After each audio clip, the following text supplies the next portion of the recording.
ఎప్పుడన్నా కానీ ప్రకృతి విపత్తి వచ్చినప్పుడు ప్రభుత్వం అనేది పూర్తిగా ఆదుకోవాల్సిన బాధ్యత ప్రభుత్వం పైన ఉంటుంది. ఇంత మునుపు హరికేన్ అప్పుడు నేను చూశాను, తర్వాత ఉదూ తుఫాను వచ్చినప్పుడు చూశాను. అదే సమయంలో ఇంకొక పక్కన ఏదైతే తిత్లీ తుఫాను కూడా నేను అటెండ్ అయ్యాను. ఈ 3-4 తుఫాన్లు చూసిన తర్వాత అధ్యక్ష, ఇప్పుడు కూడా ఈ 5-6 జిల్లాలో వచ్చిన విపత్తు వల్ల ఇమీడియట్గా తాత్కాలికంగా వాళ్ళకి ఇవ్వాల్సిన గ్రాంట్ ఇది కూడా రిలీఫ్ ఇవ్వాలి. అందుకని ఈ సభ ద్వారా వారందరికీ హామీ ఇస్తున్నా, ప్రతి ఒక్క కుటుంబానికి, నష్టపోయిన కుటుంబాలకి 25 కేజీల బియ్యం, 1 కేజీ పప్పు, 1 litre palm oil, 1 KG potato, 1 KG ఉల్లిపాయలు ఇస్తున్నాయి.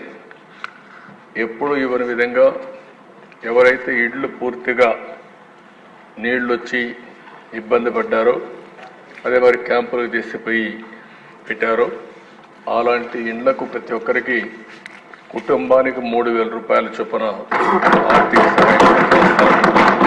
ఈ రెండు చేసిన తర్వాత ఇప్పుడే ఇక్కడే అగ్రికల్చర్ మినిస్టర్ని, రిలీఫ్ మినిస్టర్ గారిని కోరుతున్నారు. రేపు నాకు నీతి ఆయోగ్ మీటింగ్ ఉంది, నేను ఢిల్లీకి పోకపోతే నేనే వచ్చేవాడిని. మీరిద్దరూ వెళ్ళి ఇక్కడే గౌరవ శాసనసభ్యులందరూ కూడా ఈ యొక్క వరద బాధితుల్ని పరామర్శించడమే కాకుండా వరద నష్టాన్ని అంచనా వేయండి, ఏ పంట ఎంతవరకు సబ్మర్జెన్స్ అయింది, ఏదైనా రికవర్ అయిందా, రికవర్ కాకపోతే ఏం చేయాలి, ఏం చేస్తే ఇన్పుట్ సబ్సిడీ ఎంతవరకు ఇవ్వాలి, మళ్ళీ రైతు కోలుకోవడానికి ఏమి ఇవ్వాలో ఒకసారి నాకు రికమెండ్ చేస్తే తప్పకుండా వాళ్ళని ఆదుకునే బాధ్యత తీసుకుంటాం. ఏ పంట నష్టపోయిందో కొన్ని నామ్స్ కూడా ఇంతవరకు మనం ఎస్టాబ్లిష్ చేశాం. ఆ నామ్స్కు తగినట్టు ప్రతి ఒక్క రైతును ఆదుకునే బాధ్యత ఈ ప్రభుత్వం తీసుకుంటాం. గౌరవ శాసనసభ్యులు కూడా అసెంబ్లీలో ఉన్నారు.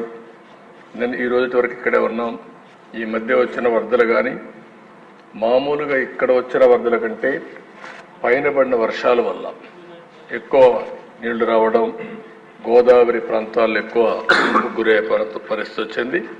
ఏదేమైనా ప్రతి ఒక్కరిని పరామర్శించే బాధ్యత మంది. మీరు ఫీల్డ్కి వెళ్ళండి, వాళ్ళకు అండగా ఉండండి. అదే మరి మంత్రులు కూడా వస్తారు.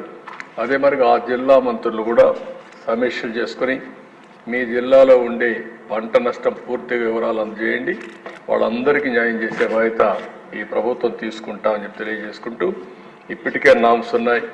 అవసరమైతే ఇప్పుడుండే నామ్స్ కంటే ఎక్కువ ఇవ్వడానికి ఎన్ని కష్టాలున్నా పర్వాలేదు. రైతులు ఇబ్బందుల్లో ఉన్నప్పుడు, ఇలాంటి తుఫాన్ వచ్చినప్పుడు కొంతమంది చాలామంది ఇబ్బందుల్లో ఉంటారు. అప్పుడే ప్రభుత్వం యొక్క సమర్థత, ప్రభుత్వం యొక్క ఉదారత రెండు తేలుతాయి. కాబట్టి నేను ఒకటే చెప్తున్నా, వరదలు వచ్చినప్పుడు కానీ, కరువు వచ్చినప్పుడు కానీ, తుఫాన్ వచ్చినప్పుడు కానీ ఈ ప్రభుత్వం ఇంతవరకు చేసి చూపించాం. మళ్ళీ అన్ని విధాలు ఆదుకుంటాం. ఇద్దరు మంత్రులు కూడా వెళ్ళి, ఆ జిల్లా మంత్రులు వెళ్ళి మొత్తం వాళ్ళని పరామర్శించి జరిగిన నష్టం పంపేయండి.